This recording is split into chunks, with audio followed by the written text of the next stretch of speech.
আওয়ামী লীগ, আপনাদের আছে রাষ্ট্রীয় শক্তি, আইন শৃঙ্খলা বাহিনী আছে আপনাদের কাছে, আমাদের কেউ নাই, বরং আইন শৃঙ্খলা বাহিনীর কাছ থেকে আমাদের প্রতিনিয়ত আতঙ্কের মধ্যে ভুগতে হচ্ছে। এই সমস্ত আতঙ্ক, সশস্ত্র আওয়ামী ক্যাডারদের তাদেরকে লেলিয়ে দেওয়া, এতগুলো বাধা, প্রতিটা বাধাই যেন একেবারে মৃত্যুর মুখোমুখি হওয়া, সেটাকে অতিক্রম করেই তো আমাদের নেতাকর্মীরা বুক চিতিয়ে নিজ সাহসের উপর ভর করে তারা আজকে এবং আগামীকালকের সমাবেশে যোগ দেওয়ার দৃঢ় প্রত্যয় নিয়ে আপনারা এসেছেন। আমরা কিন্তু বারবার বলেছি যে এই যে সমাবেশ, এই সমাবেশ শান্তিপূর্ণ। আমাদের দিক থেকে সহযোগিতার কোনো ত্রুটি আমরা করিনি। আইনগত প্রক্রিয়া থেকে শুরু করে সব কিছুই প্রতি পদে পদে যা চাওয়া হয়েছে আমরা সবই তাদেরকে সেই জবাবগুলো আমরা সেইভাবে দিয়েছি, কোথাও কোনো ব্যত্যয় নেই। তাহলে আজকে এই যে বাধা, এই বাধাটা হচ্ছে বিএনপির কর্মসূচিতে লোক সমাগম যাতে কম হয়, এইটারই নানাবিধ নানা ধরনের প্রচেষ্টা। যাই হোক, আমরা ইতিমধ্যে জানতে পেরেছি যে আগামীকালকের বিএনপির যে মহাসমাবেশ সেটি নয়াপল্টনস্থ দলীয় কার্যালয়ের সামনেই অনুষ্ঠিত হওয়ার পুলিশের পক্ষ থেকে তারা অবহিত হয়েছেন, তারা জানিয়েছেন যে হ্যাঁ এখানেই হবে।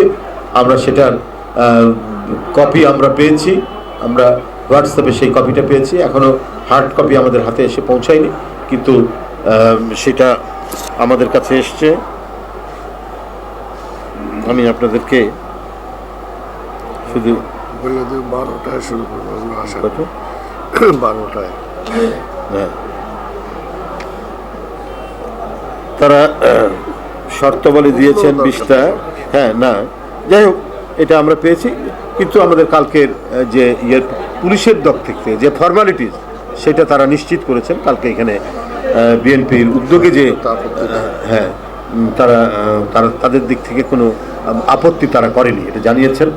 আমরা সেই চিঠিরও সফট কপি এখানে পেয়েছি। যাই হোক, আমাদের প্রস্তুতি সম্পূর্ণ আগেই বলেছি।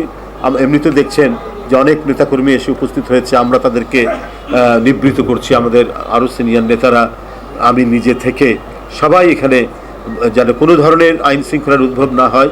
তাদের যে প্রাণের উচ্ছ্বাস, এই প্রাণের উচ্ছ্বাসটাও হয়তো অনেক সময় এটাকে নেতিবাচকভাবে ব্যবহার করতে পারে। সেই জন্য বলেছি, কোনো উস্কানিতে কারো পা না দিয়ে আপনারা রাতে যার যার যেখানে এসে উঠেছেন রাত্রি যাপন করবেন, সেখানে আপনারা ফিরে যাবেন। সারা দেশের জাতীয়তাবাদী দল বিএনপির সকল পর্যায়ের নেতাকর্মী যারা রয়েছেন, পার্টি অফিসের সামনে যারা রয়েছেন, তাদেরকে আমি একান্ত অনুরোধ করছি তারাও যেন যার যার নিজস্ব জায়গায় চলে যান, রাত্রি যাপন করার জন্য যেখানে আপনারা ঠিক করেছেন সেখানে চলে যাবেন, এই আশাবাদ ব্যক্ত করছি। এবং আপনাদের কাছে আমি ধন্যবাদ জানাচ্ছি। বারবার আপনারা কি বলে যে আপনারা বারবার খোঁজ নিচ্ছিলেন, খবর নিচ্ছিলেন, একটা উৎকণ্ঠা ছিল, যাই হোক সেটা এখন নিশ্চিত হয়েছে। আমি আজকে গ্রেপ্তারকৃত যে সমস্ত নেতৃবৃন্দের নাম উল্লেখ করলাম, যাদেরকে অন্যায়ভাবে গ্রেপ্তার করা হয়েছে, যারা এই মহাসমাবেশকে সাফল্যমণ্ডিত করার জন্য এই সমাবেশে আসছিলেন, তাদেরকে যেভাবে গ্রেপ্তার করা হয়েছে, এই গ্রেপ্তারের আমি তীব্র নিন্দা জানাচ্ছি, প্রতিবাদ জানাচ্ছি। এবং তাদের মিথ্যা মামলা যাদের দিয়েছেন সেই মিথ্যা মামলা প্রত্যাহার করে তাদের মুক্তি দাবি করছি। এবং যাদেরকে এমনি আটক করে নিয়ে গিয়ে মিথ্যা মামলা দেওয়ার একটা চক্রান্ত করছেন, আমি সেখান থেকে সরে আসার জন্য অনুরোধ করছি এবং আটককৃতদের মুক্তি দেওয়ার জন্য জোর দাবি জানাচ্ছি। আপনাদের সকলকে ধন্যবাদ। এটা হচ্ছে যে আমরা অতীতে দেখেছি বিএনপির বড় সমাবেশ যেগুলো, বিশেষ করে মহাসমাবেশে পুলিশ বা আইন শৃঙ্খলা রক্ষাকারী অধিক অ্যাগ্রেসিভ হয়। আমরা দেখেছি গুলি করেছে, টিয়ার শেল নিক্ষেপ করেছে, এখানটা ভয়াবহ পরিস্থিতি সৃষ্টি করেছে। কিন্তু আজকে আপনারা যেখানে চেয়েছেন দেরিতে হলো, সেখানে তারা সমাবেশ করবার অনুমতি দিয়েছে। এইটা কি পুলিশের বা প্রশাসনের মনোভাবের পরিবর্তন হয়েছে বিএনপির প্রতি, নাকি জনস্রোত দেখে কিছুটা এরকম হয়েছে? দেখুন, আমি এটা বলতে পারবো না তাদের কোনো পরিবর্তন হয়েছে কি হয়নি সেটা জানি না। তবে আমি সবসময় বলি যে আমরা যারা বিরোধী রাজনীতি করছি, আমরা যারা বিএনপির নেতাকর্মী, আমাদের সবচাইতে ভরসার স্থল হচ্ছে জনগণ। আর জনগণের শক্তির কাছে অন্য কোনো অপশক্তি কখনোই আপনার জয়লাভ করতে পারে না। জয়লাভ করে জনগণের শক্তি। জনগণ যাকে সমর্থন না করবে সে কখনোই কামিয়াব হতে পারবে না। আমাদের নিপীড়ন নির্যাতন, বারবার কারাগারে নিয়ে যাওয়া হচ্ছে, অসংখ্য মামলা, প্রতিদিন হাজিরা দিতে হচ্ছে, প্রতিদিন বিচার কার্য চলছে, কিন্তু তবুও আমরা বুক চিতিয়ে আমরা দাঁড়িয়ে আছি। আমরা জানি যে আমাদের প্রত্যেকটি মামলা, আমাদের সারা দেশের প্রতিটি নেতাকর্মীর নামে মামলা মিথ্যা মামলা। কারণ আমরা সত্যের পক্ষে কথা বলতে গিয়ে আমাদের বিরুদ্ধে মামলা, আমরা ন্যায়ের পক্ষে কথা বলতে গিয়ে আমাদের বিরুদ্ধে মামলা, আমরা সুবিচারের পক্ষে, সুশাসনের পক্ষে আমরা আছি বলেই আমাদের বিরুদ্ধে মামলা।